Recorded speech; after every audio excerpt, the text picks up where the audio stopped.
جس موضوع پہ میں بات کرنا چاہتا ہوں وہ ایک ایسا موضوع ہے جس نے پوری امت مسلمہ کی دل آزاری کی ہے، اور وہ ہے سویڈن میں جو قرآن شریف کا جو ایک دردناک جو آپ نے اپنی اسکرینز پہ دیکھا، جس طرح بے حرمتی کی گئی، جس طرح آگ لگائی گئی۔ جی مائک لے کے آگے جس طرح وہاں قرآن شریف کو جلایا گیا، اس سے پوری عالم اسلام میں ایک اضطراب کی کیفیت ہے۔ آپ کو یاد ہوگا کہ یہ جو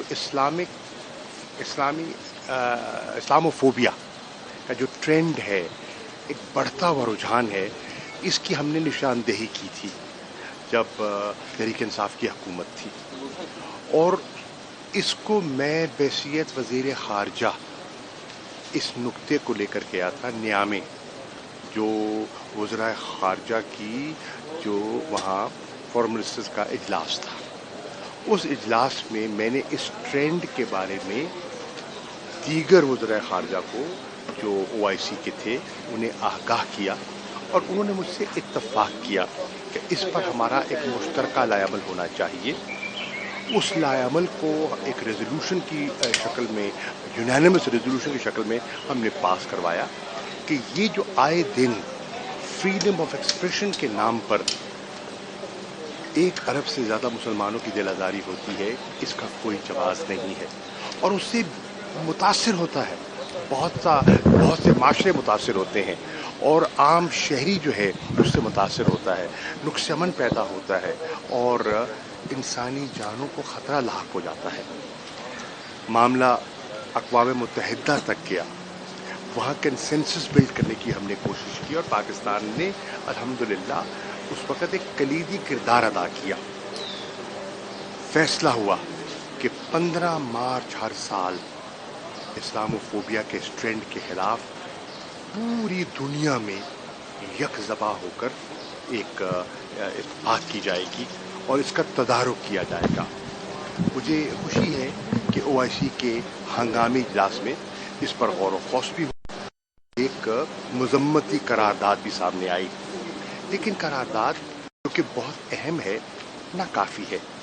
اس پہ ہمیں سوچنا ہوگا کہ آئے دن ایسے واقعات رونما اگر ہوتے رہتے ہیں اور پوری دنیا میں اس کا ایک ری ایکشن آتا ہے، تو اس کا حل کیا ہے؟ انٹرنیشنل لا کیا کہتا ہے؟ اگر قانون سازی درکار ہے تو کیا ہونی چاہیے؟ ہم یہ نہیں کہتے کہ اظہار رائے پر قدغن ہو، لیکن اس کی حدود و قیود کا تعین ہونا چاہیے۔ اظہار رائے کا میں خواہش مند ہوں، لیکن اظہار رائے جو کسی کی دل آزاری کرے اور کسی کی جان کو خطرے سے دوچار کر دے، یہ کیسا اظہار رائے ہے؟ تو اس پہ ریفلیکٹ کرنے کی ضرورت ہے۔ انٹرنیشنل کمیونٹی کو، صرف امہ کو نہیں، پوری انٹرنیشنل کمیونٹی کو ریفلیکٹ کرنے کی ضرورت ہے، اور ایک مشترکہ لائحہ عمل اپنانے کی ضرورت ہے۔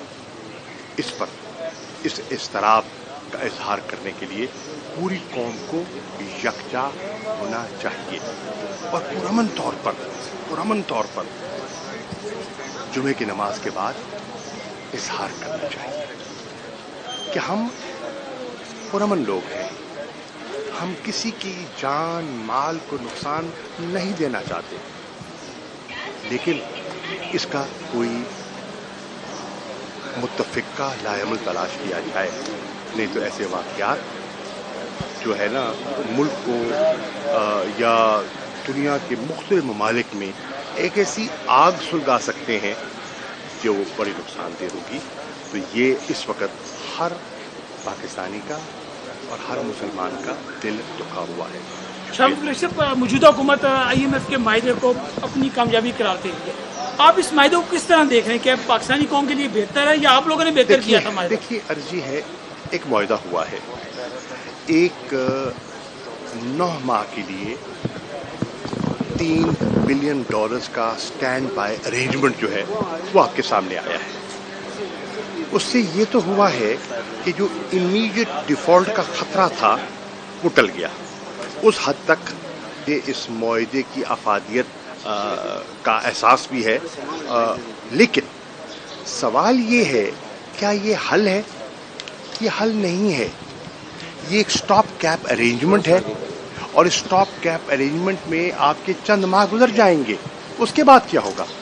ہمیں اس کا حل تلاش کرنا ہوگا، ہمیں اپنے ہاؤس کو آرڈر کرنا ہوگا، ہمیں جو اکنامک ریسٹرکچرنگ ریکوائرڈ ہے اس کی طرف آگے جانا ہوگا۔ اگر نہیں جائیں گے تو ماضی میں بھی ہم نے کئی معاہدے کیے جن کو پایا تکمیل تک نہ پہنچا سکے، تو یہ ایک اور اس کا شاخسانہ ہوگا۔